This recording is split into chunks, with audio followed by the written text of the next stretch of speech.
Poštovane dame i gospodo, još jednom vas pozdravljam u ime naučno-programskog i organizacionog odbora konferencije i pozivam gospodina Aleksandra Molčanskog, šefa kabineta ministra državne uprave i lokalne samouprave Republike Srbije, da vam se obrati i otvori radni deo savjetovanja.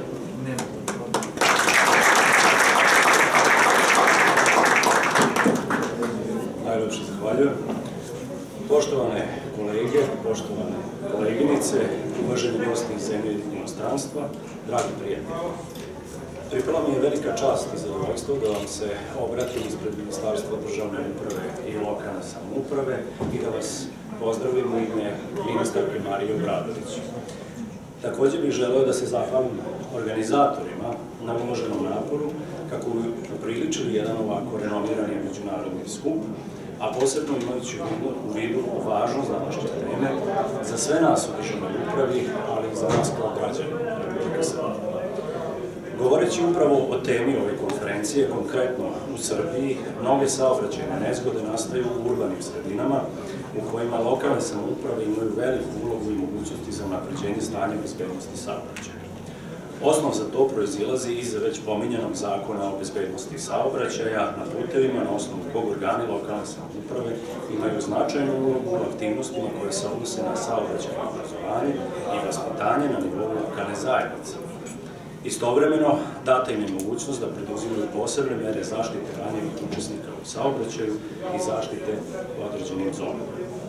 Lokalne samouprave razvijaju, usvajaju i realizuju lokalne strategije i godišnje planove za bezbednost saobraćaja na svojim teritorijama u skladu sa uputstvima i prioritetima prepoznatim u okviru strategije bezbednosti saobraćaja na putevima Republike Srbije i pripadajućim akcionom planu.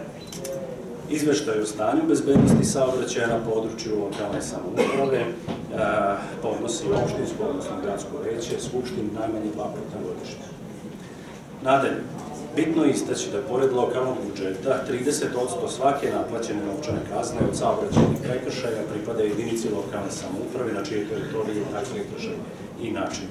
Od navedenog prihoda za naplaćene novčane kazne 50% sredstava se koristi za popravljanje saobraćajne infrastrukture baš u toj lokalnoj samoupravi gde je dotični saobraćajni prekršaj i nastao.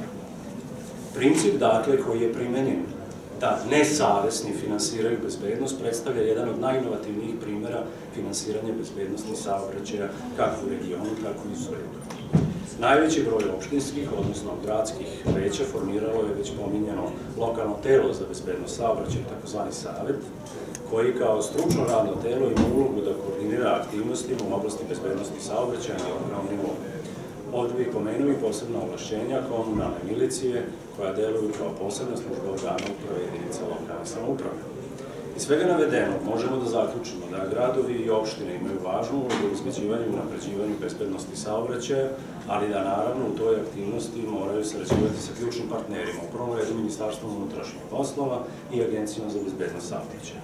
Sa druge pak strane, želeo bih da istaknem da Ministarstvo državne uprave i lokalne samouprave pruža podršku jedinicama lokalne samouprave u okviru svojih nadležnosti. Naime, iz programa podrške razvoju i funkcionisanju sistema lokalne samouprave, Ministarstvo obezbeđuje finansijsku pomoć jedinicama lokalne samouprave za realizaciju novih ili završetak započetih projekata. Od posebnog je značaja uvođenje sistema videonadzora ili zamena dotrajalih sistema, čime se također doprinosi povećanju bezbednosti u saobraćaju. U značajnom broju jedinica lokalne samouprave su realizovani ovakvi projekti koji se finansiraju od strane našeg ministarstva i koje doprinose povećanju ukupne bezbednosti. Mislim da danas među predstavnicima određenih lokalnih samouprava ima i onih koji mogu da posvedoče o ovakvoj praksi ministarstva gde smo dobre projekte finansirali u prethodnom periodu. Mislim da je tu predstavnik opštine Bela Palanka i predstavnici opštine Šid. Njih mogu posebno da istaknem. Pored toga, u pružanju podrške jedinicama lokalne samouprave, ministarstvo sarađuje sa Ministarstvom unutrašnjih poslova, na čiju inicijativu je nedavno uputilo i poziv svim gradovima i opštinama da uzmu učešće u aktivnostima povodom bezbednosne zaštite učenika završnih srednjih stručnih škola i gimnazija, posebno prilikom proslava maturskih večeri, gde će velika pažnja svakako biti posvećena bezbednosti učenika kao učesnika u saobraćaju. Na posledku, bih želeo da još jednom zahvalim na ukazanoj prilici da vam se obratim i verujem da će razmene iskustava i predloga na ovoj konferenciji doprineti boljoj bezbednosti saobraćaja u svim našim državama. Sa druge pak strane, iskoristio bih ovu priliku da apelujem i ohrabrim jedinice lokalne samouprave da apliciraju adekvatnim projektnim predlozima na javnim raspisima koje raspisuje naše ministarstvo i da na taj način, vrlo konkretan način, rekao bih, pružimo zajednički svoj doprinos bezbednosti saobraćaja. Hvala vam najlepše na pažnji i želim vam uspešan i dinamičan rad.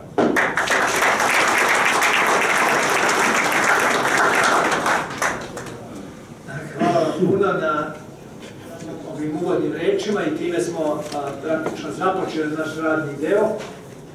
Posebno bih hteo da istaknem značaj Ministarstva za državnu upravu i lokalnu samoupravu u svim oblastima podrške jedinicama lokalnih samouprava, pa naravno i oblasti bezbednosti saobraćaja. Zanimljivo mi je da je kolega iz ministarstva istakao dve stvari, to je potrebu i značaj izveštavanja o stanju bezbednosti saobraćaja i drugo, ako ste obratili pažnju, kako je počeo rečenicu, pored budžeta jedinica lokalne samouprave, sredstva od kazni služe za bezbednost saobraćaja. Obratite pažnju na intonaciju, dakle, nije rekao da su sredstva od kazni jedina, nego je osnovni izvor finansiranja bezbednosti saobraćaja budžet jedinica lokalne samouprave. A zakonom smo htjeli da vas podržimo i sa sredstvima od kazni. Pogledajte koliko je to daleko od prakse nekih jedinica lokalnih samouprava koje su shvatile da sa dobijanjem tih 30% vrijednosti kazne povukli su praktično budžet iz ovog dijela, pa čak neki gledaju da ga uštinu i da koriste za druge namene. Dakle, jedino ispravno tumačenje je upravo ovo što je gospodin Aleksandar izneo, a to je da pored budžeta kazne služe za finansiranje ovoga. I treće na što bi ukazao i zahvalio se i ministarki i ministarstvu, to je da ministarstvo ima dobru praksu sufinansiranja ili finansiranja projekata jedinice lokalne samouprave u različitim oblastima, a posebno poslednjih godina u oblasti bezbednosti šire, pa naravno i bezbednosti saobraćaja i shvatite vrlo, da kažem, dobronamerno ovaj apel da se prijavljujete na konkurse koje ministarstvo raspisuje, to je velika šansa za sve jedinice lokalne samouprave. Još jednom hvala i vama i ministarki, naravno i ministarstvu svima koji podržavaju i nas i jedinice lokalne samouprave. Dobro. Nastavljamo radni deo. Sada ću zamoliti gospodina doktora Alana Rosa, znači nama poznatog svetskog eksperta za bezbednost saobraćaja, koji je poslednjih nekoliko godina zaista prisutan u našem regionu, a ono što smo posebno ponosni jeste da on vodi najveći praktično projekat koji se trenutno realizuje u Srbiji i koji finansira Evropska unija, Evropska banka, a tiče se unapređenja bezbednosti saobraćaja u Srbiji. Kao projekt zamolio sam ga da kaže par riječi, ne toliko o tom projektu da njega ističemo, nego o tome kud ide svet, kud idu jedinice lokalne samouprave, šta možemo očekivati u budućnosti od ovoga. Ono što bih naglasio za kolegnice i kolege iz lokalnih samouprava jeste da smo mi u okviru ovog projekta okupili zaista jedan ozbiljan tim, prvenstveno iz Srbije, koji je u okviru sadržaja projekta imao i niz veoma važnih obuka, kako na državnom nivou za sve institucije na državnom nivou, tako i na nivou jedinica lokalnih samouprava. Taj projekat se bliži, da kažem, kraju, ušao u završnu fazu i upravo se rade završni izveštaj vezani za projekat. Očekujem da će on u junu, julu mesecu da se privede kraju. Ono što je važno jeste da je 7 jedinica lokalnih samouprava prepoznato kao za pilot projekte i da se u njima intenzivnije radi, a posebno da vas podržimo sa uspostavljanjem lokalnih baza podataka vezanih za bezbednost saobraćaja. ne sa ciljem da stanemo na tih 7, nego na tih 7 da to budu pilot projekti, da isprobamo sve, da unapredimo taj model, a onda da ga probamo narednih godina proširiti na sve ostale jedinice lokalne samouprave. Osnovni nosilac ispred države Srbije ovog projekta je Agencija za bezbednost saobraćaja, koja će nastaviti i posle projekta da podržava sve inicijative vezane za ovo. Eto, u tom kontekstu hajde da saslušamo i kolegu Rosa, a inače radi se o čoveku zaista na ovim prostorima sa nesumnjivo najvećim iskustvom u oblasti bezbednosti saobraćaja, da kažem iskustvom. Preko danas već možda 60 zemalja je radio slične, veoma ozbiljne strateške projekte, bio savjetnik u Ujedinjenim nacijama, osnivač nekoliko međunarodnih institucija, između ostalog i Međunarodnog centra za bezbednost saobraćaja, International Road Safety Center i tako dalje.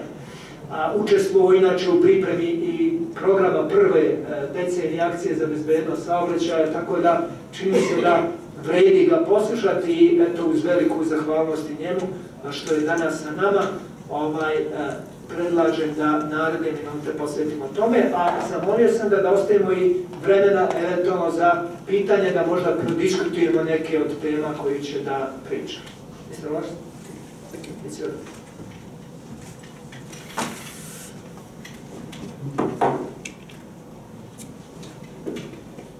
Okay, thank you. What I thought might be useful today is to talk a little bit about urban areas, not just necessarily big cities, although I will talk about them a lot, but also your small communities, your towns, your urban areas where there are certain things which are happening around the world which might be of relevance to what you need to know.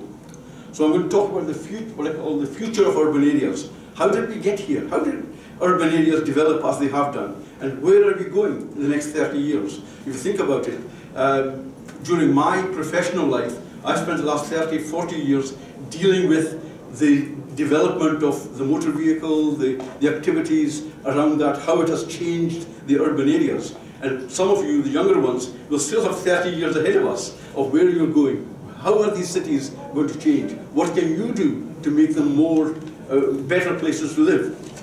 Okay.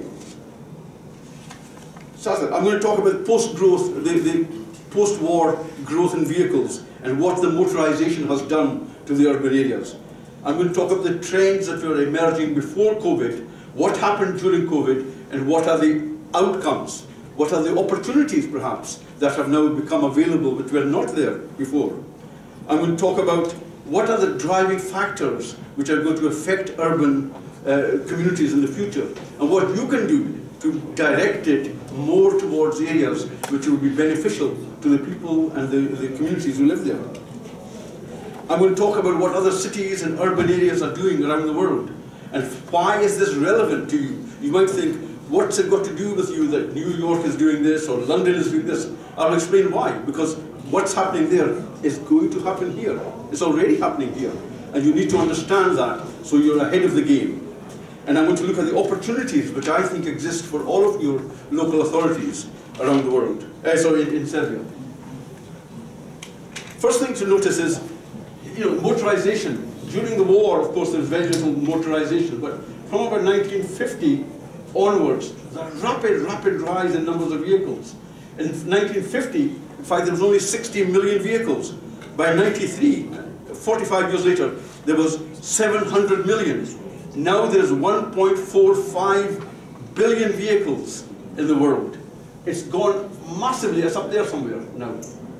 So it's a ridiculously fast growth of vehicles. That has had impacts on the way the cities have moved. During the first part of the period, here, we were in love with the car. The cars were new, everybody wanted one. It was a time of being, let's say, wanting a car for status. If you could afford it, you bought a car for the freedom it gave you. It allowed you to go places, and you were always, everybody was envious for those first 10, 15 years. By about the mid-1960s, cars were starting to become a problem. There was interaction in towns. We were trying to do what's called traffic in towns, trying to segregate the vehicles from the people. So there was a separation going on, trying to make both live, if you like, in the urban areas. as time went on, as a traffic engineer, more and more of my time was spent in trying to make junctions work better, trying to get shorter journey times for those who are commuters. So we were focusing almost all our energy in trying to make the car dominate and be the best thing in towns. We were actually forgetting about the people and cyclists. The car was the king, car was the way it happened. Up until about 1990, 91, we tried and tried to build new roads. Every time we built a new road, more vehicles came on the road. Every time we built a bypass, within a few years, you had to build a new bypass around the existing bypass. Numbers of vehicles kept increasing. And we began to realize by the 90s, early 2000s, you cannot accommodate the car. You have to start taming it. You have to find a way to reduce or control it somehow. And we started talking about neighborhoods, speed reduction in urban areas, wooners, they were called in Holland. We were looking for different ways to try to reduce the impact. And a lot of countries started trying to find ways to reduce that speed of cars in towns. Okay, so this was happening. One of the other things that happened during this period of 30, 40 years was the central business district was where everybody worked, offices, shops, etc. And increasingly people, if you have a car, you move out to the suburbs.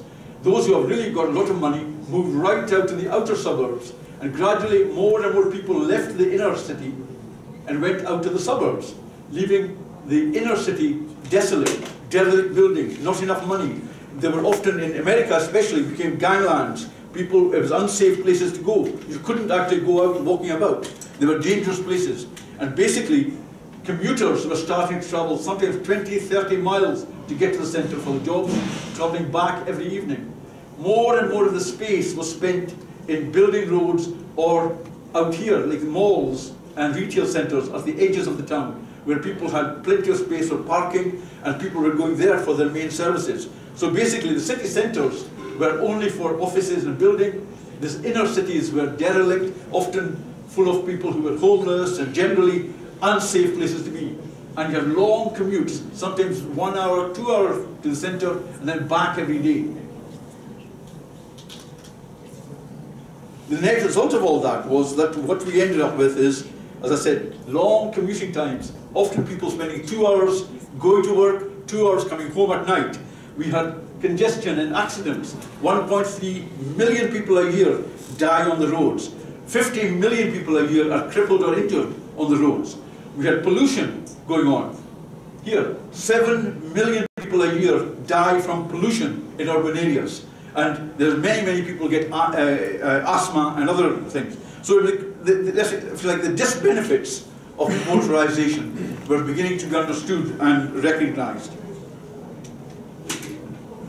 Sorry, one back.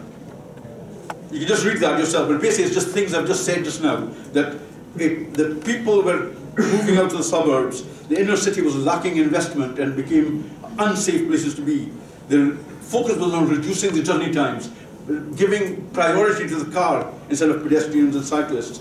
We were building new roads and the layout of the cities became influenced. There were long areas of suburbia, lots of commuting and suburbs all around many of the big cities. We tried to coexist with the car, but it wasn't working. We tried to accommodate the car, it wasn't working. We were more and more of a problem. So eventually we began to realize we had to do something else. And basically a time came and said, we have to do something. It cannot just continue as it was.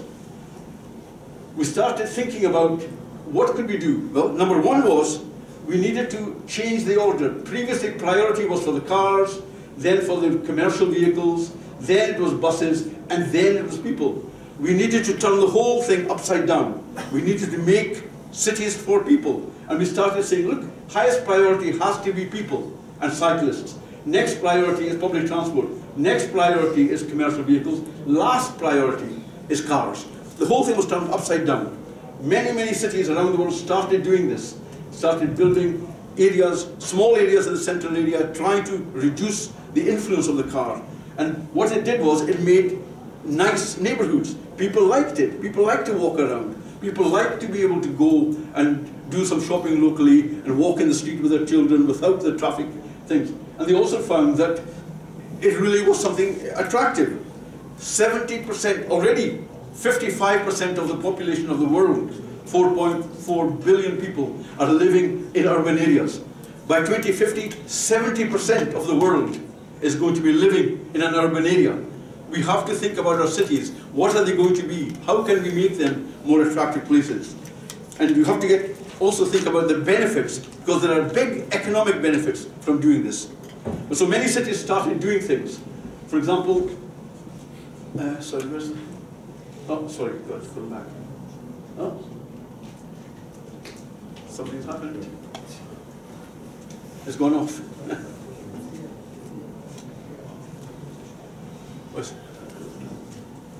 Right, so it's down there, is it? Okay, right. This first one is New York, Times Square. This was the traffic before.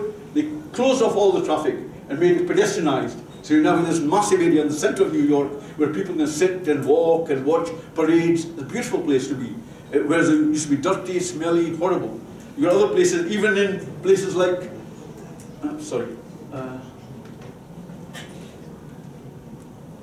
even in places like Latin America, more and more pedestrianized areas. This one down here is Brussels. It's got one of the biggest car-free areas in the whole of Europe. They've taken away much of the cars on many of the roads. Let's go back on. We also realize that these kind of places can be economically important for cities. In the past, often when you try and pedestrianize a place, or you want a cycleway, all the shopkeepers start complaining. They don't want the cars taken away. But in reality, those cars never stop to buy anything. What we found is that more and more cities, when they started doing this, they found the businesses made more money. For example, in Hong Kong, when they did a pedestrianized street, there was big complaints by the small shopkeepers. Later on, they found more and more business there, and the rents of the properties went up by 17%. In New York, on 5th Avenue, they put in a cycle lane, and there was a huge protest by the shopkeepers. After a while, they checked. Those same shopkeepers had a 49% increase in their income, because cars could never stop. But if I'm walking past or cycling, I see something, I can stop and go and buy something. So it actually has an economic generation effect on this. So many cities around the world are finding this. So you've got Copenhagen there, you've got Barcelona, Amsterdam, Copenhagen, that's London. All of these cities are finding huge economic benefits by putting in pedestrianization and footpaths. Okay, next one. First thing is that cities are very, very important. We have to understand this. Cities have to be at the forefront of climate change. 80%, 80% of global wealth comes from cities, comes from urban areas. So they have to be functioning, they have to work well. But at the same time, 70% of greenhouse gases come from cities. 66% of energy is consumed in the cities. So they have a huge role to play in terms of climate change and sustainability. We also know that, as I said, 4.2 billion people right now live in urban areas or cities. And by 2050, 70% of the world's population is going to be in cities. So we have to make these cities work. Right now, 500 million people in coastal cities are at risk of flooding and so forth. 100 million of them actually are in close danger, because if there's a flood, coastal flood, their houses and the properties will be wiped out. So again, we have to think about climate change and why it is important for cities. So in 2015, the Sustainable Development Goals were established. This is, I talked about this on a previous visit here. The Sustainable Development Goals, the United Nations decided 17 different things had to be done to create a new sustainable world. One of them, because cities are important, is goal number 11. We have to make our cities and human settlements inclusive, reliant, safe, and sustainable. This is one of the goals, and this is something we have to try and do, whether it's a large city or smaller cities. Then came COVID. We all know what happened. Suddenly, the whole world turned upside down. Everything we had thought for the last 70 years, 80 years, as the way things will go, everything stopped. For 2 years, basically, there was deadly silence. There was basically, empty streets everywhere. There were empty office buildings and empty department stores in city centres. There was unwillingness by people to use public transport. Nobody wanted to use it because it's crowded. Knowledge workers, those who are smart or educated, could work from home. Well, what about all those poor people who were janitors or they were security guards? Their jobs were gone. Suddenly we realized that actually this is terrible. Working at home is good. I don't have to spend 2 hours traveling to work, 2 hours back. More and more people realized this may be a better solution than actually going to work every day for 2 hours and then traveling back for 2 hours every day. And more people realized, and their whole, let's say, priorities changed. A reassessment. People decided maybe we don't want to be doing what we were doing for the last 20 years, 30 years. Many small shops, coffee shops, sandwich shops, which relied on commuters coming in, went bankrupt because there was no traffic for 2 whole years. So suddenly the city centres were empty. The roads, for example, this one is Abu Dhabi, I think it's Dubai or Abu Dhabi. But the same situation.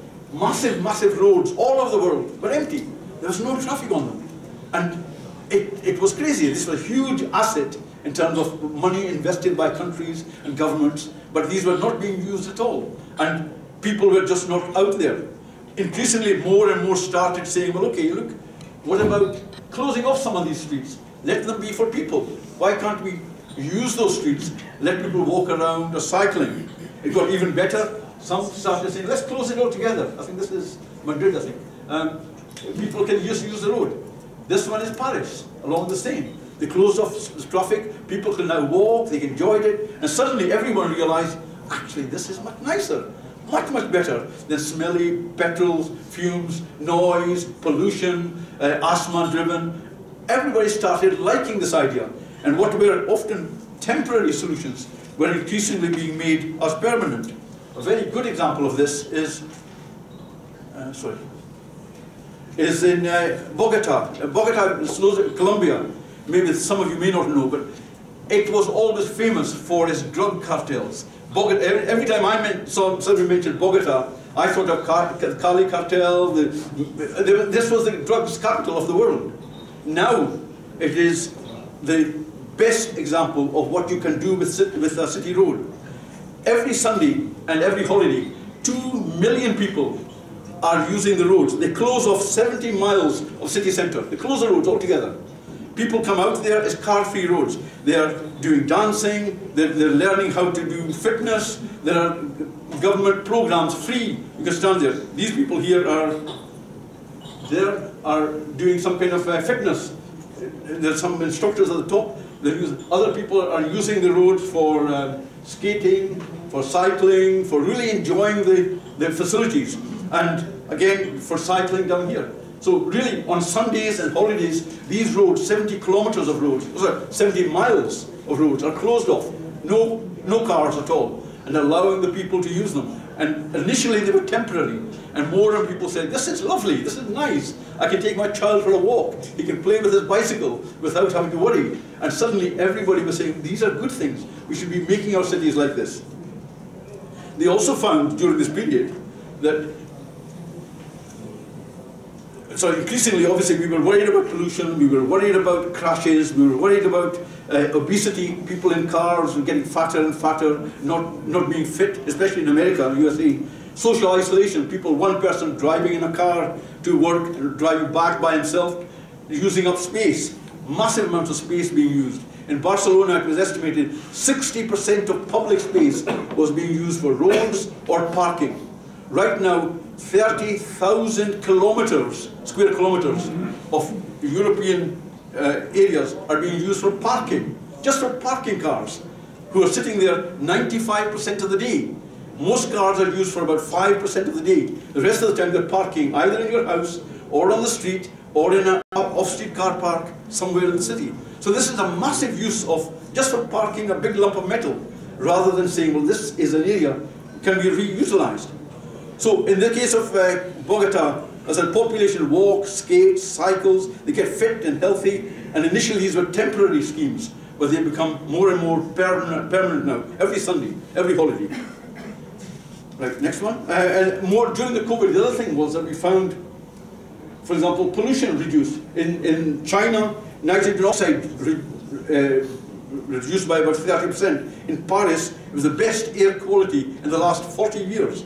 For the first time, the air quality was really good. In New Delhi, particulates reduced by 71%. These are the small bits that go into your lungs and destroy them. So Bogota, again, more walking, cycling, people were fitter. It was basically seen as being really important. And as I said, 80% of the global GDP comes from urban areas, so we have to make them viable. Okay, next one. Oops, sorry, not too far. Okay, more and more places are making the streets for people. They're taking up small bits of the beach, maybe taking one lane and making it into, for example, a small outdoor cafe, or making a small parklet where they're sitting, you sit there, read a newspaper or something. They're trying to make better use of road space, and increasingly more and more countries, cities, are thinking about taking space away from the road, away from the cars, and putting it available for pedestrians and cyclists. In New York, again, here was another example where a road, which was a wide road over here, was changed and made into a pedestrianised area with a much, much narrower road and a cycle lane put in. And that's just a typical example of what was happening around the world. Mexico City is banning 2 million cars from the city centre. In China, Chengdu City, everybody can walk within 15 minutes within their community. The idea is to have small, almost like villages within a city. So you make small neighbourhoods where people should be able to satisfy their needs. At least 90% of their needs should be satisfied by just walking to and from nearby places or cycling. You don't have to get in your car. And they're trying to design cities that way. As I said, Brussels already has the largest car-free area in Europe. Lots of areas, they've taken the cars altogether and reduced them and said, let's get rid of them altogether. Paris is closing 7 major intersections. Big, famous intersections are being reduced, narrowed down, less traffic going through it, and more room and space for pedestrians and cyclists. Cars are going to be cut by 50% by 2038. This is the mayor has promised. 50% less cars will come into the city centre. 50% of the road space is going to be taken away from the roads and given to pedestrians and cyclists. So all of these roads are going to be made less, more pedestrian and cycle facilities. And they're going to become what they call a 15-minute city. Again, a lot of small, almost communities or villages within the city where most of your needs can be met within 15 minutes or 20 minutes. So you're not having to travel across Paris to do anything. And this is fairly typical of what's going on around the world. Other cities also. Auckland, New Zealand, 74 miles of closures. New York, 100 kilometers of roads closed. Madrid, 500 acres of the central area are going to be banned from cars. Oslo, cars are banned from the city centre now altogether, and now they're moving into the smaller cities around Norway. Bogota, I said 120 kilometers of central roads closed. Berlin, by 2030, all the roads inside the S-Bahn are going to be car-free. They're taking all the cars out from the central area. Hamburg, 40% of the roads will be low-speed roads. And Rome, 93 miles of pedestrianising and things. Athens, 500,000 square meters of public space is going to be given over to pedestrian cycling. What is happening around the world, not one single city, not one continent, there's a whole movement now to say we need to have streets in towns which are either slow streets, that is, the speed cannot be more than 15 miles an hour in the central area, where pedestrians and cyclists are walking or cycling. Children should be able to play without a car coming in knocking them down. We want to make these cities for people, not for cars. So increasingly we've got car-free facilities being enjoyed by populations around the world. These are examples from different countries. There's Copenhagen down on the bottom here. I think this one is Copenhagen. They've got good facilities for cyclists. I think up here is probably Bogota, different places. Some are putting in cycle lanes, some are putting in widened footpaths. Cities around the world are trying to create better conditions for populations. What's going to change the urban form, the layout of cities in the future? I think a number of things are going to happen. I'll come on to this in a minute, but self-drive vehicles, for sure, they will reduce, this is cars which are self-driving, they will reduce the number of vehicles coming into the city centres by 2050. It's estimated by 90%. There will be only 10% of the traffic in city centres as there is now, within 30 years. Already this is beginning to happen in some cities. Not every city will do it, but that's the way it's going. What that means is that there's much more space now. All the car parks that used to be in the city centre, all the multi-storey car parks could be used for something else. All the ground car parks can be used for something else. There's new technology, drones and other things for delivering goods. Again, you don't need so many delivery vehicles if you have technology to do that. Meetings, right now we've learned to use Zoom, but maybe by then we'll be able to have personal, through virtual reality or something, means of going to an office and meeting with your colleagues and friends. So there's a whole number of things will happen. They're sort of listed there. There are different things which will allow the city centres maybe to reinvent themselves. I think the opportunity is going to be that when we have less vehicles in the centre, all the extra space we have can be used for something else and can be used to create markets, restaurants, departmental stores can become small boutiques, small shops, car parks. Just think of a car park. Right now we already have car parks which are urban farms. The tops of some car parks in Singapore are being developed as urban farms. There are other ones in the UK where they're using the top of a car park as a bar and a nightclub in the evenings. So you're reusing existing buildings for a better purpose to make it a nice place to live. Okay, this particular one is the roof of a car park in Singapore, urban farm. You're actually growing crops and selling them to nearby neighbours. This is happening right now. It will happen much more in 10, 20 years' time. But right now, there are deliveries being made using things like drones. Again, if you have an empty car park, why couldn't that be a home, a base for delivering or collecting packages? So there are all sorts of reuses we can think of for these places. This is what probably by 1950 will be. We'll have lots of small cars there, very few actual cars there, more room for pedestrians to walk. These are autonomous vehicles which will come and go and just drop their passengers off and go off to do something else. This is what we expect to be happening. There may be some micro mobility, small scooters or cycles which people will use to get about. You might be saying, well, okay, hold on. Why is this relevant to us? We're small communities. We're not sitting in Beijing or London or Paris or Amsterdam. Why is it relevant? Well, I'll tell you why. Because I think these same things are exactly what you need to be doing in your small community, your small towns. At the moment, your small towns in your local communities are losing population. The young people don't want to live in the town anymore. They want to go to the big city of Belgrade or somewhere else. So you're losing the young people, and those towns will die unless you can regenerate them, make them attractive places, encourage things to happen so that knowledge industry, people who are working with their minds, who can work anywhere, whether it's Bermuda or Bern or Belgrade or in a village, they can do so on the internet. If you can create the situation where they can come and work in your small towns, that will create more employment. There will also be non-intellectual employment occurring. And what they've found in other countries, for example, Seattle in the US, has attracted people by trying to make a nice environment. People like to go there. People want to go and live there.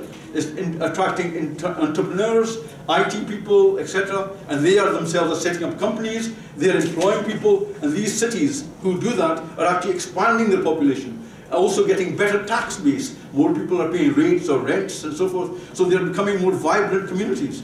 So I see some of the lessons from this. It's not just for the big cities. Of course, Belgrade and Nice and Novi Sad can benefit from some of these things. But I think your smaller cities, if you think about it, if you can make them into an attractive place, could actually avoid people having to leave them and do that.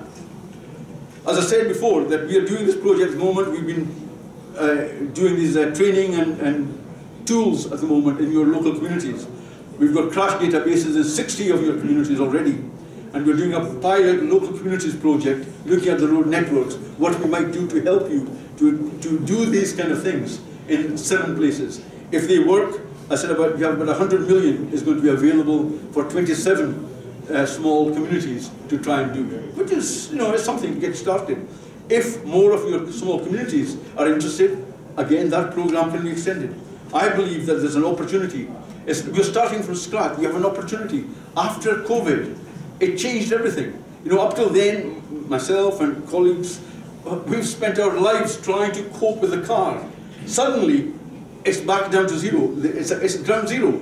You have an opportunity to reinvent ourselves over the next 30 years. I believe you could create a nice, sustainable, livable communities, which we were struggling to do before because of the dominance of the car. Now it's been killed, knocked on the head a little bit.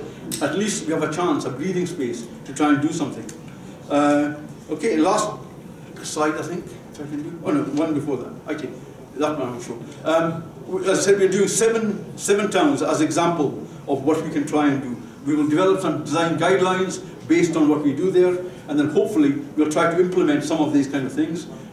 Some on pedestrianizing, on cycling, trying to make that community a little bit better, make it more interesting, and then hopefully that might be extended to many others.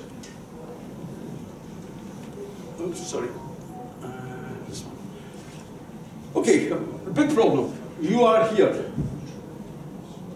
To get to sustainability, there's a problem. We have to go over this. This is what they call the, hold on, I've got a name.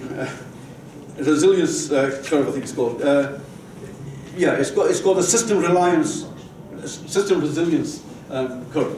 Basically, the idea is that look, if you're here, that's stable. You want to get to there, but there's going to be some hard times. We're going to push this ball up the hill, and then it will start coming into there. Now again, we have this period of the next 10, 15 years to do this. I think if you start doing it, you can probably get to that point by about 2050. 30 years. We have 30 years during which this sustainable development goals are going on. There's a lot of support, a lot of examples from overseas. Let's see what we can do. Let's think about your own communities. How could you? Now, of course, your towns are smaller. Some of them, I know, may only have 3, 4, 5 main streets and a few cross streets. But even so, if you can make the city centre part a lovely place at the weekend for your families to come out and enjoy, it will attract people. I already know some of my friends who are living in the big cities, but they're actually moving to a smaller city because they can do their work there. They can write reports or whatever. They only come to the city once a week maybe. But they're living out in these smaller communities because they enjoy it. It's nice for the family, it's nice to walk around. And if they can be made communities which are very, very attractive, I think you will attract population coming back in. So I think that's it. Thank you very much, and happy to answer any questions.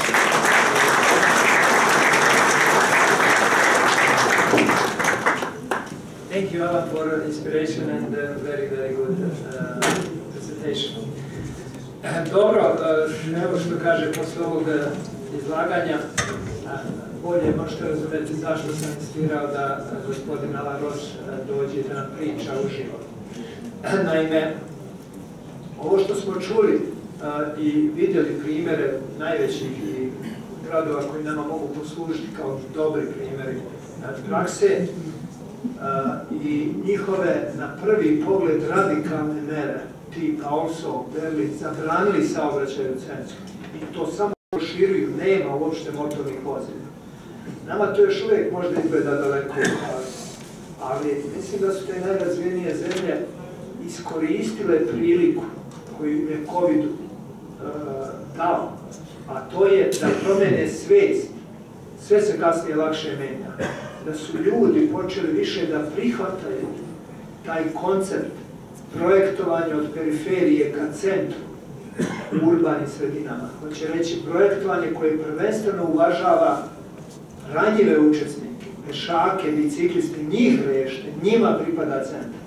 Ili polako, ali sve intenzivnije implementiraju ideju da ulice ne služe za vozila, nego ulice treba da služe za ljude. I promijeniti tu svijest, ja mislim da je najznačajniji zadatak koji mi kao stručnjaci iz ove oblasti s jedne strane imamo zadatak da kod sebe promenimo, a sa druge strane da što pre to širimo i na sve ostale. I na projektante, na druge stručnjake, ali naravno i na građane, na ljude, nosioce odluka i tako dalje. Mislim da ideja te urbane bezbednosti saobraćaja, koja će sve više biti značajna i mi nju ovdje na fakultetu našem sve više stavljamo u centar pažnje.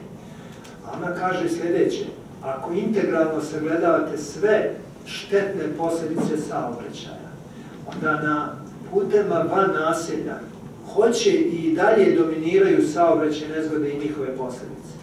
A kad pričamo o naseljima, o urbanim sredinama, onda predmet osnovne urbane bezbednosti saobraćaja mora biti zagađivanje životne sredine izduvnim gasovima, bukom, otpadnim materijalima, mora biti izostanak ili smanjena fizička aktivnost, koja po nekim istraživanjima danas u stvari čak u ekonomskom smislu predstavlja najznačajniju štetnu posljedicu saobraćaja.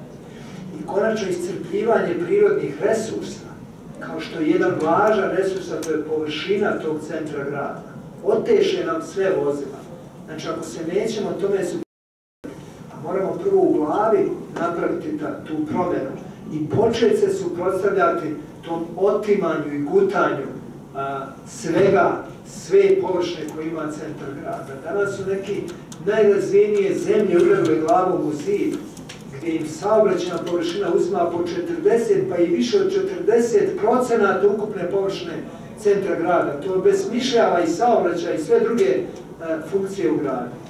Znači, u tom smislu meni se čini da i onaj cilj, 11. cilj globalnog razvoja čovječanstva, održivog razvoja, koji se odnosi na saobraćaj prihvatljiv za korisnike, za stanovnike, dobija puni smisao sa ovom promjenom načina razmišljanja. I ono što mi se ovdje posebno svidjelo jeste da je Alan naglasio koliko god se ovo odnosi na velike gradove, koji su nama sad u glavi, New York, Pariz, isto tako, ako ne i više, ovo se odnosi na male sredine. Čak male sredine imaju veću šansu da ovo bezbolno premoste. Veliki gradovi će imati problem. Kako sad promjenu tako napraviti kad je sve osmišljeno drugačije? Ako vam kaže, ja imam problem u glavi, jer sam učio jedan fakultet i jedne lekcije, koji danas više nisu dobre. Znači, ja sam učio sve daj za brzinu. Krčiti sve oko različice da pojaviš kapacitet, da prođe još 10 vozila. Sve smo učili tako. Znači, mi smo, slobodno mogu reći, zatucani inženjeri iz 80. godina prošlog veka. I posljednje što bih htio da naglasim, to je, ne znam koliko ste propratili, kad Alan kaže, ovo je fantastična prilika za mlade ljude. Teško ćemo mi, znači ja prvi, teško ću temelj moj pomeriti iz onog kako sam krenuo i radio 50 godina. Mladi ljudi imaju šansu da ponude nešto novo, nešto drugačije, nešto što gleda narednih 50-100 godina unaprijed. A to svakako nisu gradovi puni vozila, gradovi gdje ne možemo proći od njih, gradovi gdje majka ne može sa kolicima proći, gradovi gdje svi sviraju jedni drugima, zagađujemo životnu sredinu, prepuni semafora, gdje malo čekamo neke semafore i tako dalje. Naprotiv, gradovi za ljude. Ali mislim da taj iskorak mnogo brže i lakše treba i moraju da naprave mladi inženjeri i probajte tako shvatati. Shvatati i naše lekcije sa rezervom, i moju lekciju svaku. Znači, nemojte da dođete u poziciju da za 10 godina ili 20 prepričavate ove lekcije koje ste čuli. Ne. Neka to bude samo 5% možda vaših znanja. Probajte napraviti taj, zaista, ja sam svjesno to govorim, istorijski iskorak u svijesti, a onda će sve drugo ići drugačije. Okay, thank you again. Da li neko želi da nešto komentariše, pita? Mother from agency, safety agency. Thank you, Mr. Ross, for your presentation. I can ask in English or Serbian. Thank you, Mr. Ross. You can translate to me. Okay, I'm interested in that solution with closing the downtowns in the cities. What's happened with the transfer of goods and stuffs, and do you mean the closing streets will be during the whole day, or some hours will be open for? It will vary. Some cities allow, let's say, delivery of goods early morning and late evening to allow during the daytime. Some cities will allow delivery of goods early in the morning or late at night, or even on certain mornings or afternoons. It can be arranged. I mean, they are all managed. Or certain few days every so often, yes. And also some emergency situation for... And again, yes, they have to allow for emergency vehicles to get in. And construction, some building reconstruction. Yes, basically, yes. I mean, there's many small problems, but they can be overcome with goodwill. You know, we can find ways. It's not hard and fixed that you cannot have any vehicle. It will have to be a little bit of negotiation. But the basic point is, and more, rather than banning vehicles, I even like the idea of what they call slow roads, slow streets, 15 kilometers per hour. Yes, you can come there. You can't go through, but you come there, you can drive 15 kilometers an hour. My child can walk and play in the street, knowing that the cars are not going to be more than 15 kilometers. They are called slow streets, not totally closed, but allowing vehicles in at a low speed.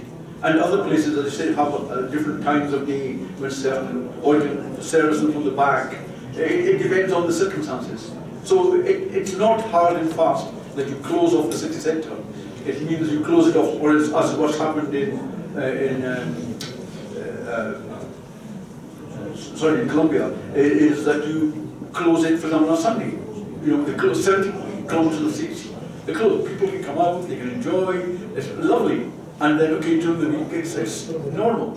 Or they could be part of a day. You can say, right, it's closed certain times of day, from 9 in the morning till 5, or even mornings only. And I think there are different options.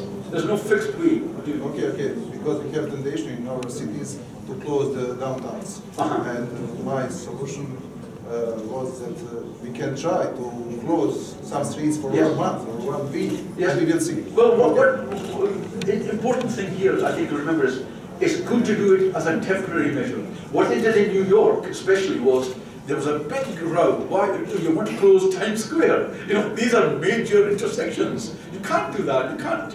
But they said, okay, let's do it temporarily. Give us 6 months. See, let's temporary seating was put down. People loved it so much that nobody argued afterwards. Say, okay, let's make it permanent. So do it as a temporary measure. See how maybe you have to change it. Maybe it's not quite right, so you won't get it right immediately. Also do it with lower cost materials. Don't spend very, very expensive materials. It should be good materials, not rubbish. But it has to be temporary. It's seen, and everybody will approve something which is temporary, because they know it can take it away. It cannot be lifted forever, concrete. If you do it as temporary, then you find it's good, then you can make it more permanent. Maybe we have someone's small problem, maybe it's not a problem, but because we don't have developed public transportation, and maybe it's yes, but well, again, remember, I'm saying I'm not looking for tomorrow. I'm saying over the next 30 years. You have to be thinking, what city do you want to live in? What city do your children want to be living in? I won't be around, but you guys are still here. The part of your professional career is going to be in making your cities for the next 30 years. As I said, actually, people like Christo and I have failed. For the last 40 years, we have been trying to fix the problem. And only about, I say 15 years ago, even I realized this is impossible. We cannot be as traffic engineers fixing it. We've got to find an alternative, which is to stop the damn car or to control it. Up till then, we were just trying to always accommodate it. So yeah, a new road here, a bypass here. It doesn't work. We realize that it's a monster. You have to somehow stop it. Okay, we can close only in our case, we can close on that streets if we have some alternative routes. Yes, well, why not? Do that. Because we have a lot of banks, That's a start. That's a start. It's a start. And you'll find people will love it, and then there will be a demand. They will start demanding from the council that, okay, look, what can we do here? They will be willing to accept some inconvenience because they love the idea of being able to come out and enjoy the streets. But I would start with Sundays. To me, Sundays is a good idea. Yes, yes. Sundays, thank you. Ok, thank you. Mislim da ovaj detalj je jako važan, postepenog uvođenja, dakle jedan dan, nekoliko sati i tako dalje, da se i narod privikne. I drugo što je važno zapaziti, najveći otpor ovdje pruža biznis, vlasnici biznisa u tim ulicama, ali sva iskustva pokazuju da se biznis uvećava sa eliminisanjem motornog saobraćaja, jer niko neće da kupuje iz kola. Nekada je krenuti Hajnova bila... Tako je, tako je. Tako da, evo, hajde svi da razmišljamo na ovu temu. Dobro, hvala još jednom Alanu, thank you again. Now it's time for general sponsors. Najprije da se zahvalim i Mladenu Alviroviću i naravno Navaku i Sat Media grupi koji nas evo već drugu godinu uporno prate, bez obzira što mi možda ne zavređujemo, ali se nadamo da će oni istrajati i da će raditi na to da se svi mi unapredimo i da im damo više razloga da nas prate i dalje. Mladene, izvolite. Hvala lepo. Pre svega, drago mi je da mogu da vidim da je sala puna.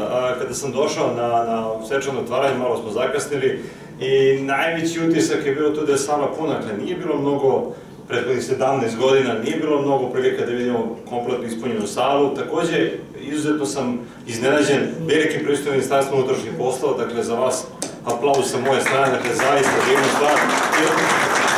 To je stup bezbednosti i saobraćaja u Srbiji, Ministarstvo unutrašnjih poslova. Mi svi ostali radimo neki svoj deo posla, ali na kraju najteži teret padne na njih i na kraju i najviše kritika oni prime, iako često ih ne zaslužuju. Dakle, tako da, zato, zahvaljujem što ste danas tu. Naravno, želimo da podržimo i dalje ovu konferenciju i trudit ćemo se da to bude i u narednim godinama, najviše što možemo, ako bude mogli više, trudit ćemo se oko toga. I samo jednog jednostavnog razloga, dakle, profesor Lipovac je više puta to ponovio i nazvali smo jedan razgovor u studiju vrlo nedavno. Dakle, ovo nije ista konferencija kao druge. Dakle, stav ljudi prema konferenciji moje vrste jeste da mi se potrčemo ovde po ramenu, svako čuje deo nečijih predavanja ili sedi napolju, pije piće i onda odemo kući i kažem bili smo na konferenciji. Za razliku od zapravo redovne prakse, ovo je sasvim drugačiji događaj i mi ga zaista posmatramo kao takvog i zato smo odlučili da se uključimo i prošle godine i ove godine, da pomognemo i da budemo deo ove priče na onaj način na koji mi zaslužujemo da budemo deo. Dakle, mi smo jedan, kao Navak, jedan mali delić te slagalice, mnogo manji nego zapravo većina vas ovde, ali želimo da tom slagalicom, tim delom i dopunimo ono što svi rade ovde. Ja bih iskoristio priliku, kada sam već ovde pred vama, da skrenem pažnju na nešto što sam prošle godine započeo, mislim da vrede da se podsjetimo opet i da dam neko svoje viđenje kako mi iz ovog privatnog sektora, dakle ne državnog, kako vidimo da neke stvari mogu biti drugačije. Pre svega, od prošle godine do danas, ako pogledamo statistiku bezbednosti saobraćaja, ne vidimo da je bolje, vidimo da je lošije. Dakle, nismo uznapredovali u mnogo čemu. Sad smo upravo na pragu donošenja nove strategije bezbednosti saobraćaja, mnogo pametnih ljudi okupljeno u svemu tome, mnogo stručnjaka, mnogo predstavnika institucija, ali mi ono prvo nismo ispoštovali koje se sad upravo završava. Dakle, uvek tam nešto fali. I sad je samo pitanje kako je moguće da u drugim zemljama u kojima takođe raste saobraćaj kao što je naša, čak i nekim regionalnim, imamo bolje rezultate i sve bolje, a kod nas rezultati malo stagniraju, čak su i nekim segmentima lošiji nego što su bili. I to je trenutak da se malo osvrnemo oko sebe, da se pogledamo u gledalo, da kažemo ok, šta je svaki zapravo loše uradio, ne šta nije uradio, nego šta je loše uradio, jer očigledno imamo previše problema, previše pojedinačnih stvari koje moramo se bavimo, zato što nismo počeli od nekog nivoa, nego smo počeli iz minusa pre dosta godina i sada se stiže do neke nule barem, kada ćemo biti u plusu, to ćemo vidjeti, ali ako pogledamo statistiku, a ona je apsolutno neumoljiva, dakle vidimo da nismo bolji, nego smo lošiji. To znači da sve što smo se setili, sve što smo radili, sve što smo investirali, nije dovoljno. šta mi mislimo da je dovoljno. Dakle, ja govorim iz ugla nekog ko je u kontaktu sa ljudima koji su nezadovoljni, najčešće, i ljudima koji su zadovoljni, vrlo retko, sa vozačima, u kontaktu sa pešacima, u kontaktu čak i sa onim korisnicima usluga, vaših pre svega, koji su došli sa nekim problemom koji je nestandardni, dakle, redak, jednom u 1000 slučajeva. Ali kod nas se sabiraju svi ti ljudi i kod nas je ta slika realna, šta se stvarno događa. Dakle, ne gledamo iz kancelarije, ne gledamo je iz tabele, ne gledamo je stručno skupo, gledamo je sa ulice, gledamo sa lica mesta. I ono što može da se vidi iz svega toga jeste da se sve zapravo sabira oko jedne rečenice koju je gospodin Alan Ross malo prepomenuo i koju pomenuje profesor Lipovac. Dakle, zaista ja verujem da je tako i iz svega što vidimo, duboko sam uveren da je tako. Nama je potrebna promena svesti. Ne više semafora, ne više pešačkih prelaza, ne više policije na putevima, ne stroži zakoni, to je sve u redu, to će da bude. Ali to neće promeniti suštinu. Imaćemo rezultate koji su isti. Potrebna je promena svesti. Svesti nas koji učestvujemo u tome. Ja sebe svrstam ovde zajedno sa vama, jer na neki način i jesam tu sa vama na istoj strani, iako bi kao novinar možda trebalo bude na druge strane, ali nije tako. Dakle, promena svesti nas, da mi smo tu da služimo onim ljudima koji koriste puteve, koji učestvuju u saobraćaju, mi njima služimo, ne oni nama, i promena svesti tih ljudi, da saobraćaj nije igralište, da saobraćaj nije usputna stvar, da je saobraćaj, odnosno učešće u saobraćaju, jedan od ključnih elemenata našeg svakodnevnog života. Nažalost, kod nas se saobraćaj shvata olako na razne načine. Kako ćemo stići do promene svesti? Postoji mnogo puteva, mi kao organizacija odabrali smo dva. Jedan je medijski, gde se bavimo zapravo istraživanjima i eksplicitnim pokazivanjem nečega što smatraju ljudi treba da zapamte. Dakle, reklama koju pustimo da treba da vežemo pojas je korisna, dobra, treba da postoji. Ali ljudi neće poštovati zato što ne razumeju zašto je to važno. Ako se plaše kazne, taj strah će proći onog sekunda kad počnu zarađuju dovoljno, pa platit ću 5000 dovoljno puta koliko mi treba. Ja znam zaista veliki broj ljudi koji bez problema idu autoputem brže nego što treba, znaju 130 ograničenja ili voze do 170, uračunaju 5000 dinara u troškove putovanja i ne zanima ih. Dakle, kazna nije rešenje, rešenje vraća se na promjenu svesti, ali kako? Tako što im pokažemo šta su posledice njihovog ponašanja. Ne govorim o onome što više krvi na ekranu, to manje na putu, ne slažem se sa tim. Postoji mnogo pametnijih, inteligentnih načina, ljudima objasnimo na živom primjeru šta se događa kada nešto primenjuju ili ne primenjuju. Dakle, to je ogroman rad. Istraživački rad, ali ekranizovan. Dakle, ili na papiru ili na internetu ili kako god, nebitno. Dakle, to je nešto što mora svi da se uključi. Tu dolazimo do prvog problema sa kojima se mi suočavamo kao učesnici tog rada. Nedostatak saradnje institucija, nedostatak podataka.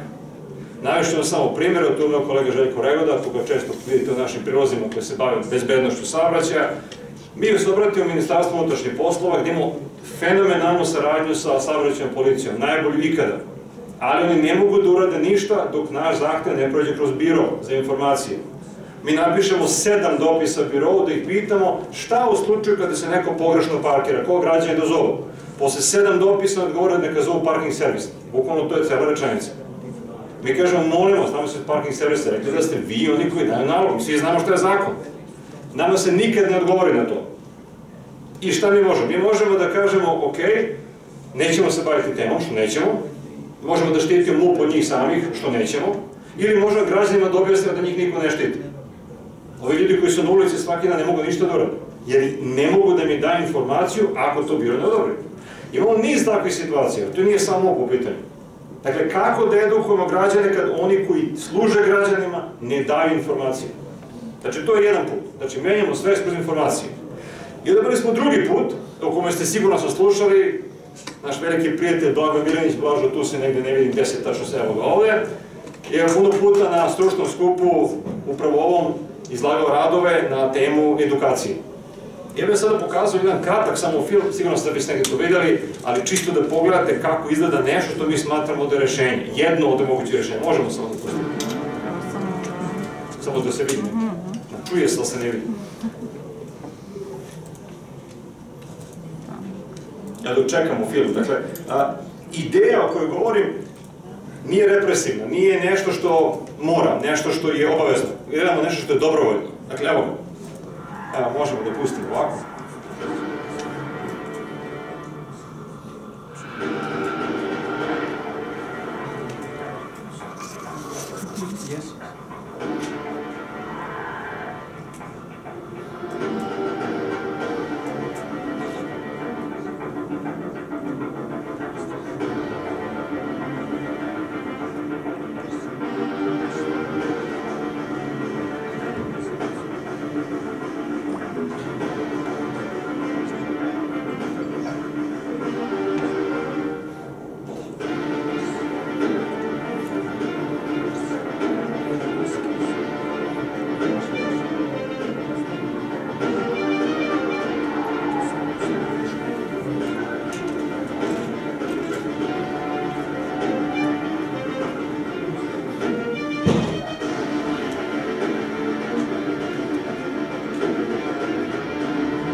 Dakle, ovo što ste videli su realni trenizi, realni ljudi koji učestvuju, dakle nije filmski namešteno da sad mi tu izmišljamo nešto.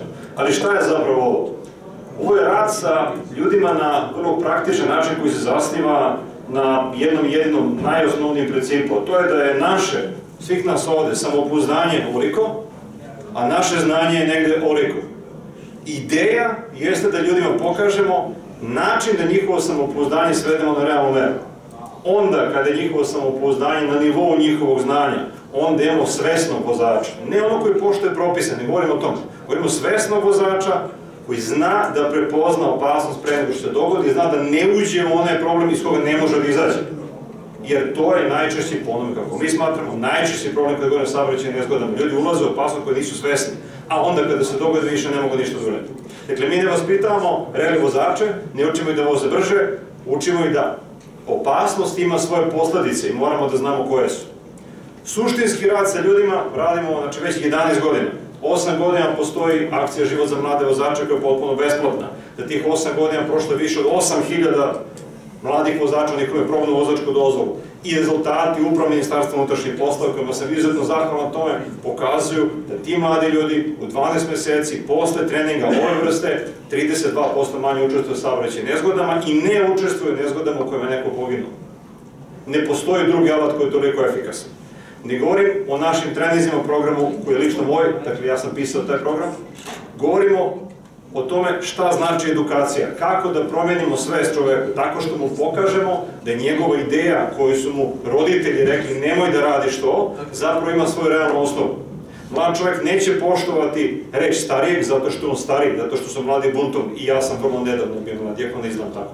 Dakle, neće je poštovati namerno, radit će nešto drugo, a mi im dajemo šansu da vide da ono što mi je neko nekad negde rekao, zapravo je potpuno realno. Onda to postaje njihova ideja, onda oni pričaju o tome, onda je šire dalje, onda oni kažu, da, tako je, da, samo 10 na sat više dovodimo opasnost da više ne kontrolišemo auto.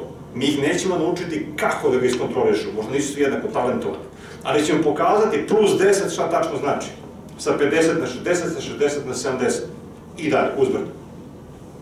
Ove treninzi imaju svoje pravila. Vrlo skupocena, vrlo revnosno sprovedena, ljudi koji rade treninge, svi su stalno zaposleni kod nas, kontroliše se kvalitet svega i tako dalje, ali to je za neku drugu temu, za neku drugu priliku je to tema. Ali suština je opet u promeni svesti. Ako edukujemo ljude onda će imati rezultate. Ovo je jedan od primjera, dakle ima mnogo primjera. Znači postoji razna vrsta edukacije, ali ta edukacija ne smije biti teoretska, mora biti praktična. Moraju da razumeju na sopstvene kože, da ostane sopstveni adrenalin, da shvate kako se oni sami ponašaju u stresnoj situaciji, kada onda razumeju koji su njihovi sopstveni limiti, jer smo mi svi različiti, i limiti automobila, limiti pneumatika, limiti tehnologije, onda imamo svesnog vozača koji kaže zašto bi ja sad vozio od Kraljeva do Vrnjačke Banje 100 na sat? Kad je put neravan, znam da mi točkovi poskakuju, kad je put uzak i tako dalje. Nemam razloga jer sam video da ja pri 100 na sat na tom prostoru ne mogu da uradim ništa, da je gotovo. I tako dalje. Dakle, suština koju sam htio da zapravo ovde podvučem jeste da moramo da radimo na promjeni svesti i jedne i druge strane. Ako to ne radimo, ni jedna strategija nije dovoljna. Naš predlog, između ostalog, sad to je izneto pred stručne ljude, vi ste takođe jedni od njih, jeste da probamo da forsiramo dobrovoljnost. Šta to znači? Ljudi kažu, ovo vam je sjajno što radite. Ajde uvedemo to kao obavezu. Nikad. Ako to postane obaveza, kao u nekim drugim zemljama koje su malo više na zapad od nas, izrodit će se u suprotno samoj sebi. Jer će ljudi želite da ispune obavezu, tražeći način samo dobiju papir, da su prošli to nešto. Hajde da promovišemo i pomognemo one koji jesu novi ambasadori bezbednosti, oni koji su odgovorni, koji su dobrovoljno došli i da njima damo nešto da se osjećaju dobro. Hajde da pređemo sa kažnjavanja vozača onih 5% koji su nepopravljivi na nagrađivanje 95%. Onda će tih 95% kao većina da utiče na ovih 5%. Onih 5% će nestati. Nikad u potpunosti, ali u dobroj meri. Zato je naš predlog u novoj strategiji bezbednosti saobraćaja, u budućim zakonima, da se vozačima koji imaju probnu vozačku dozvolu, koja ako položite sa 17 godina, traje 4 godine, da im se omogući ako su pokazali svest i savest i prošli nešto ovako, to prepolovi, da bude 2 godine. Ili ko je položio kasnije, pa ima 2 godine, da dobije skraćenje takođe za 50%, 1 godinu. Dali smo im nagradu za odgovorno ponašanje. Takav program mora biti sertifikovan od Agencije bezbednosti saobraćaja, mora vrlo strogo se kontroliše kvalitet na dnevnom nivou, zato što ovo je igranje sa ljudskim životima. Ovo je kao kad odete u apoteku i tražite lek za glavu, oni vam daju lek za stomak. Dobili ste lek, je li tako? Samo ne pravi. Ako ne damo čovjeku pravi lek, posledice vidimo za 5 ili za 10 godina, koje ne možemo da ispravimo. Zato je jako važno, kogod se bavi ovakvom delatnošću, osim nas, da se vrlo strogo kontroliše kvalitet. Ako to uvedemo kao normu ponašanja, onda neće biti navak u Beogradu, bit će navak i u Nišu, i u Užicu. Biće 5 navaka u Srbiji, jer imamo način i razlog da se bavimo mladim ljudima. Kao što smo malo prečuli, mladi su zapravo oni koji mogu da reše. Za nas je gotovo, mi smo svi naučeni kako jesmo. Dakle, to je ono što je moja poruka danas s vama. Za sam kraj, još jedna mala poruka, sitna. Pogledat ćemo jedan kratak video, ali pre nego što ga pustimo samo. Edukacija ne mora da bude dosadna. Edukacija ne mora da bude suvoparna. Edukacija ne mora da bude samo za one koji se ponašaju, što bi ljudi rekli, kao štreberi. Može da bude i za one koji misle da su mangupi, ali da im se na pravi način to stavi. Možda pustimo samo drugi film.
Dakle, pred vama ovde za govornicom je jedan od samo 80 sertifikovanih BMW instruktora sportske vožnje na planeti.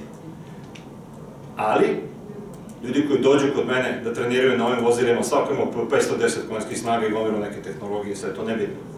U suštini nikada ne izađu na stazu i nikada im se ne da auto u ruke dok nisu prošli pre svega deo koji se tiče bezbednosti. Da i one koji su deca vrlo bogatih ljudi i oni koji su sami bogati ljudi, oni koji žele da budu brzi, da ne kažemo drugačije, da im ne dozvolimo da probaju bilo šta dok ne shvate da nisu besplatni, da limiti postoje, limiti auta, njihovi sami limiti i šta su ti limiti, kako se pronalaze. Tek onda ih pustimo da voze po stazi. Dakle, edukacija ne mora biti dosadna. Jer nije ideja da menjamo svest ljudi u suprotnom smeru, nego u pravom smeru, da radimo sve u istom smeru. Od mene toliko, ja samo želim da sledeće godine kada se vidimo, dobijemo zajedničkog imenitelja, zajedničku kapu, da li je to MUP, da li je to agencija, da li je to bilo ko drugi, ali da svi koji radimo nešto, radimo u istom smeru, na istom cilju i da jednu po jednu stvar rešavamo jedne po jedne godine, da bismo onda zajedničkim snagama napravili nešto, jer ako svako od nas radi neku svoju ideju, kao što mi radimo svoju, a vi neku svoju, zapravo da radimo dovoljno malo. I nadam se da ćemo imati bolje rezultate sledeće godine. Hvala vam lepo, posle toga čeka vas naravno koktel. Vidimo se na tekućim pitanjima.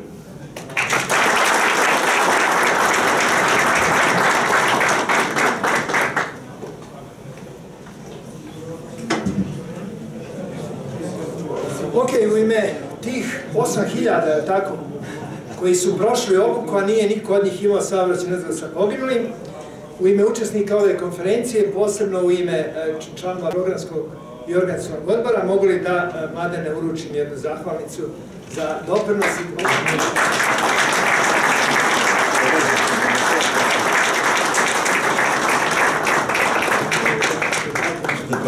i nadam se da ćemo Mladena vidjeti na panel diskusiji vezani za budućnost vozila. Izvolite sad svi na koktel dole.